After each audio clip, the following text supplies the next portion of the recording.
Halo semuanya, kami dari kelompok 6 psikologi akan menjelaskan tentang sikap dan pengaruh sosial. Sebelumnya, perkenalkan anggota dari kelompok 6, yaitu Ceta Uga Marimbawan, Muhammad Herudin, Salma Rahmalina Lutfia, Syarla Davina Khairunisa, Vanessa Angel Lilianti, dan Wafa Ahlusna Nurul Aini. Pokok bahasan yang akan dibahas diantaranya pengertian sikap, komponen sikap, ciri-ciri sikap, tingkatan sikap, dan faktor-faktor yang mempengaruhi sikap. Selain itu, ada pengertian pengaruh sosial, tingkatan pengaruh sosial, dan bentuk-bentuk pengaruhan sosial. Sikap. Sikap merupakan suatu kecenderungan untuk memberikan tanggapan menyenangkan atau tidak menyenangkan terhadap suatu objek tertentu. Sikap sebagai suatu pendapat yang diikuti dengan perasaan yang menentukan tindakan terhadap suatu objek. Komponen sikap. Afektif berhubungan dengan kehidupan emosional yang menyangkut perasaan individu terhadap objek, sikap, dan menyangkut masalah emosi. Yang kedua, kognitif berhubungan dengan kepercayaan atau keyakinan terhadap sebuah objek yang dianggap baik maupun buruk. Yang ketiga, tingkah laku kecenderungan untuk bertindak dengan kesengajaan terhadap suatu objek yang disukai maupun yang tidak disukai. Ciri-ciri sikap.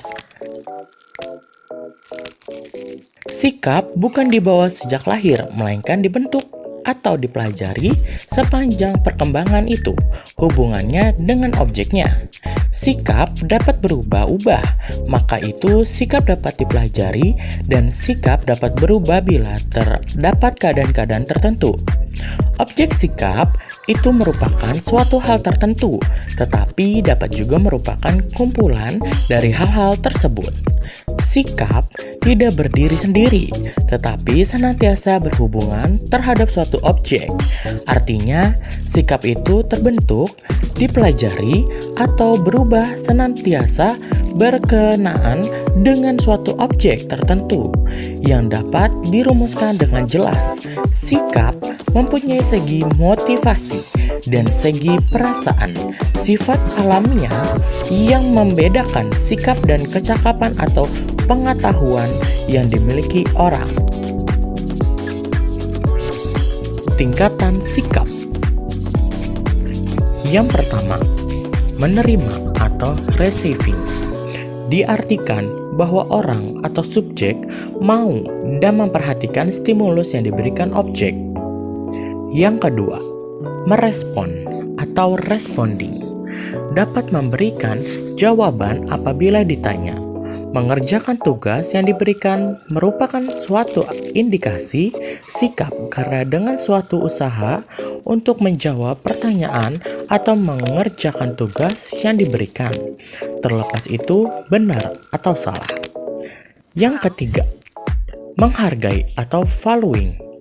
Mengajak orang lain untuk mengerjakan atau mendiskusikan dengan orang lain terhadap suatu masalah adalah suatu indikasi sikap tingkat 3. Yang keempat, bertanggung jawab atau responsible.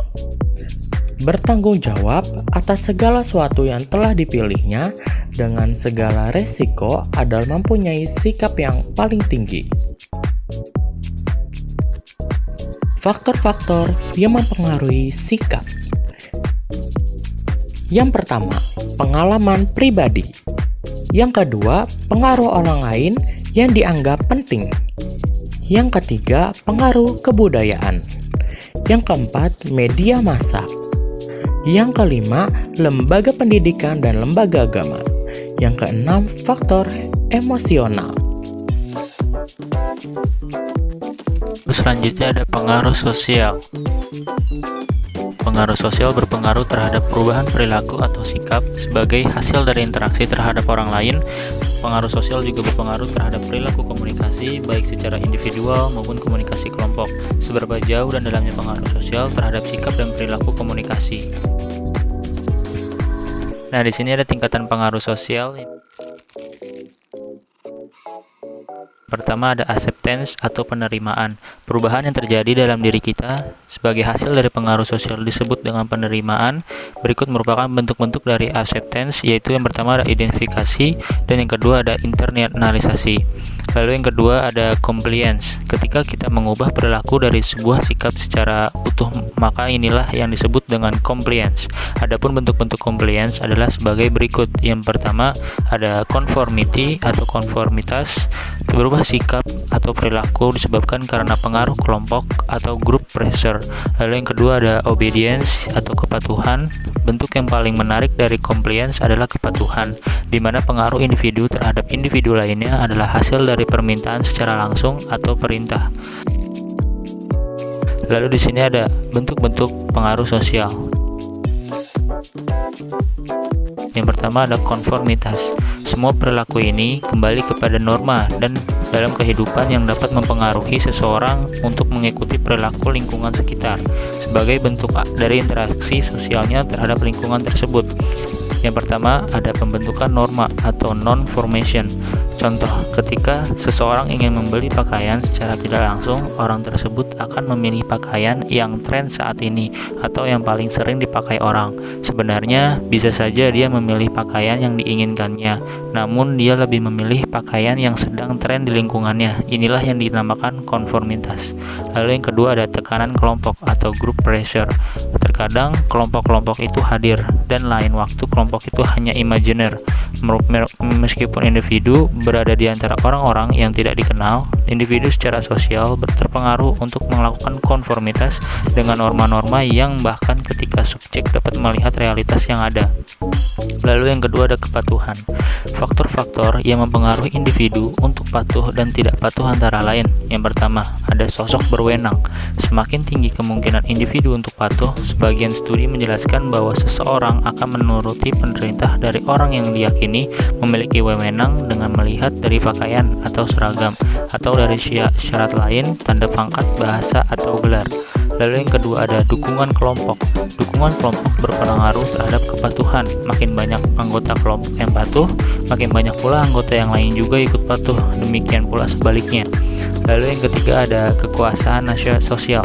Studi dalam konformitas dan kepatuhan ini tidak hanya berbeda dalam susunannya, tetapi juga sifat kekuasaannya atau power, yaitu tekanan untuk menyesuaikan diri yang timbul dari power sebuah kelompok sosial, sementara tekanan untuk patuh datang dari power seseorang yang berwenang. Dari tim pertama ada reward power atau kekuasaan imbalan. Kemampuan untuk memberi sesuatu yang diinginkan oleh orang lain atau mengambil sesuatu yang tidak disukai atau diinginkan orang. Yang kedua ada coercive power atau kekuasaan hukuman. Power untuk menghukum seseorang dikatakan mempunyai coercive power atau Anda apabila ia mempengaruhi Anda dengan cara mengancam akan mengambil sesuatu dari Anda atau membuat Anda menderita. Lalu yang ketiga ada referent power atau yang disebut dengan kekuasaan rujukan. Seseorang yang mengidentifikasikan dirinya sebagai seseorang yang memberi pengaruh akan menurutinya. Referent power dapat saja dimiliki oleh teman atau anggota keluarga kita. Lalu yang keempat ada legitimate power atau kekuasaan legitimasi.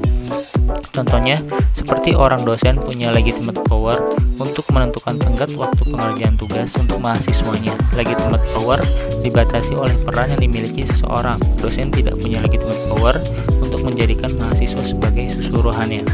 Lalu yang terakhir ada expert power atau kekuasaan ahli.